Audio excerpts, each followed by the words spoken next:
यदि आप श्री कृष्ण की भक्त है तो पूरे वीडियो को जरूर देखना। अगर आपको वीडियो पसंद हो तो सब्सक्राइब भी कर देना।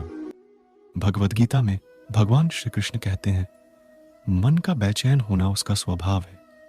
हमारे मन को लगता है कि अगर वह अलग अलग बातों के बारे में सोचता रहेगा तो हमें आने वाली हर मुश्किल और मुसीबत से बचा लेगा, पर ऐसा होता नहीं है। हम अपने जीवन का काफी अधिक समय सोच विचार करके परेशान होने में निकाल देते हैं। भगवान श्री कृष्ण कहते हैं कि मन का यह स्वभाव बदलना मुश्किल जरूर है, असंभव नहीं। अच्छा, अब आप एक बात बताइए, क्या आप कौए को कह सकते हैं कि वो कांव कांव की आवाज ना करे? या फिर क्या आप किसी मेंढक को कह सकते हैं कि वह पानी देखते ही ऊंची छलांग ना मारे? हमारे मन का भी कुछ ऐसा ही है। जीवन में कुछ भी होता है, अच्छा या बुरा, हमारा मन उस पर कांव कांव कांव करने लगता है। कांव कांव से मेरा मतलब है चिंता करना, व्याकुल होना।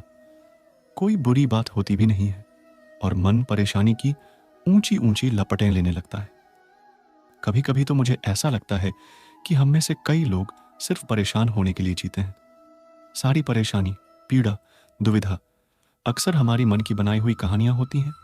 भगवान श्री कृष्ण हमें हमारे मन को शांत और स्थिर करने के लिए दो उपाय देते हैं। पहला, ध्यान लगाना या मेडिटेट करना। दूसरा, वैराग्य भाव सीखना। अब ध्यान या मेडिटेशन शब्द सुनते ही आप में से कई लोग कहेंगे कि आप आंख बंद कर सांसें अंदर बाहर नहीं ले सकते। यहां हम सब गलती कर बैठते हैं। मेडिटेशन या ध्यान का मतलब सिर्फ आंख बंद कर बैठना नहीं होता। मेडिटेशन का मतलब होता है अपना पूरा ध्यान किसी चीज पर लगाना और उसे हटने नहीं देना। अगर आप रोटी बना रहे हैं तो सिर्फ उस बात पर ध्यान दीजिए। अगर आप पिक्चर देख रहे हैं तो अपना पूरा ध्यान पिक्चर पर लगाएं। यह मत सोचिए कि पिक्चर देखकर आप अपना कितना वक्त बर्बाद कर रहे हैं। जब आप जीवन के हर छोटे बड़े काम को पूरे ध्यान से करते हैं तो आपका जीवन ही एक मेडिटेशन बन जाता है। ऐसे जीवन में शांति, स्थिरता, साहस और सफलता का होना अनिवार्य है। वैराग्य भाव दूसरा उपाय। वैराग्य का अर्थ यह नहीं कि आप सब कुछ छोड़कर जंगल में जाकर बैठ जाएं। वैराग्य का सच्चा अर्थ है कि आप जो काम कर रहे हैं उसका क्या नतीजा या रिजल्ट निकलेगा उसकी चिंता ना करें। जैसे अगर आपने कोई इंटरव्यू दिया, आप यह कर सकते हैं कि पूरे मन से तैयारी करें और अपना बेस्ट देकर आ जाएं। वह नौकरी मिलना या ना मिलना आपके हाथ में नहीं है। इस नतीजे के पीछे अलग अलग चीजें हैं जो आपके बिल्कुल कंट्रोल में नहीं। तो जिस चीज के बारे में आप कुछ कर नहीं सकते उसके बारे में चिंता भी ना करें। यही वैराग्य का सच्चा मतलब होता है। और यही है भगवान श्री कृष्ण का दूसरा उपाय, मन को चिंता की लपटों से बचाने का। याद रखिए, आप पूरे के पूरे इंसान हैं, समझदारी, संयम और कुशलता से भरे इंसान।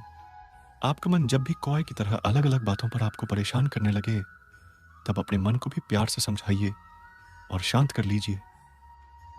बस अपने ऊपर विश्वास रखिए कि आप कभी अपना बुरा नहीं होने देंगे। भगवद गीता में श्री कृष्ण कहते हैं, हमारी सफलता केवल हमारे कर्म पर निर्भर है। जीवन में हमेशा हमें कुछ ना कुछ चाहिए ही होता है, यह हमारी प्रकृति है। अब इन सब आशाओं और महत्वाकांक्षाओं को पूरा करने के लिए कर्म तो हमें करने ही पड़ते हैं। अब आप कर्म किस भाव से करते हैं यह आप पर निर्भर है। आपके कर्म के पीछे जो भावना होती है वह आपके संतोष का सबसे बड़ा कारण बन सकती है। गीता, भगवान श्री कृष्ण हमें बताते हैं कि इस जीवन में कर्म से बचना असंभव है। अब कर्म आपके मन को भाने वाले हों या आपके मन को जलाने वाले हों, मनुष्य जीवन की नीति कर्म है, जीवन का आधार कर्म है। अगर आप मोह में बंध कर कर्म करने से मना कर देंगे तो परिस्थितियां ऐसी हो जाएंगी कि वे आपसे वही कर्म करा कर रहेंगी।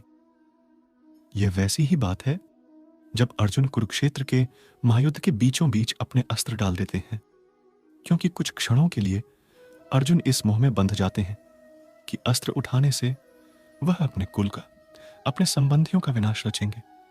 तब शायद अर्जुन को कर्म में न संतोष मिल रहा था और न आनंद। इस अवस्था में भगवान श्री कृष्ण पार्थ को बताते हैं कि अगर हम कर्म से मुंह मोड़ लेंगे तो इसका अर्थ यह नहीं कि हम वह करने से बच जाएंगे। कर्म से आप केवल तब बच सकते हैं जब आप उसको करके उसे पूरा करें। अब यह आप पर है कि आप अपने कर्म को धर्म समझकर करें या बोझ समझकर। आपके कर्म को आप कौन सी भावना से करते हैं वह पूर्ण रूप से आप पर है, लेकिन करना तो पड़ेगा, इस तरह या उस तरह। देखिए, बोझ समझकर करेंगे तो जीवन भारी और कठोर लगेगा।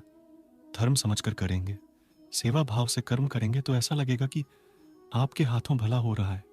यह ऐसी ही बात है कि आप जो सेब या अनार या संतरा खाते हैं वह इसलिए खा पाते हैं क्योंकि दूर किसी माली ने अपना कर्म किया था। जैसे उसके कर्म का फल आप खा रहे हैं, वैसे ही आपके कर्म से किसी और को कोई सहायता मिल जाएगी। यह क्या होगा, कैसे होगा, यह जानना असंभव है। पर साधारण से साधारण मनुष्य भी अगर अपने मन में यह विश्वास बना ले कि उसके कर्म से किसी का भला हो रहा है, तब उस कर्म में धर्म और सेवा दोनों ही मिल जाते हैं। हम सब इस बात को किसी ना किसी रूप में मानते ही हैं और करते भी हैं। जैसे जब हम ऐसी नौकरी करें जो हमें उतनी पसंद नहीं होती, लेकिन उस नौकरी से हमारा घर चल रहा हो या हमारा परिवार खुश रह रहा हो, तो हम हमारा मोह छोड़ देते हैं। इसी कर्म में धर्म का भाव मिलता है। भगवान श्री कृष्ण हमें समझाते हैं कि हम समाज में रहते हैं तो उसके प्रति हमारे कुछ उत्तरदायित्व और कुछ कर्तव्य होते हैं, जैसे अच्छा नागरिक होना, अपने माता पिता का ख्याल रखना, अपने बच्चों की अच्छी परवरिश करना। ये कर्म भी है और हमारा धर्म भी है। इसलिए अगर मन इस विचार से डगमगा उठा है कि आप ये सब कैसे करेंगे, तो ऐसे नकारात्मक विचार छोड़ दीजिए। इसकी जगह पर यह विश्वास रखिए कि अगर इस कर्म का उत्तरदायित्व भगवान ने दिया है तो उसको करने की सामर्थ्य और धैर्य भी भगवान ने आपको दिया ही है। अगर आपको वीडियो पसंद हो तो सब्सक्राइब भी कर देना।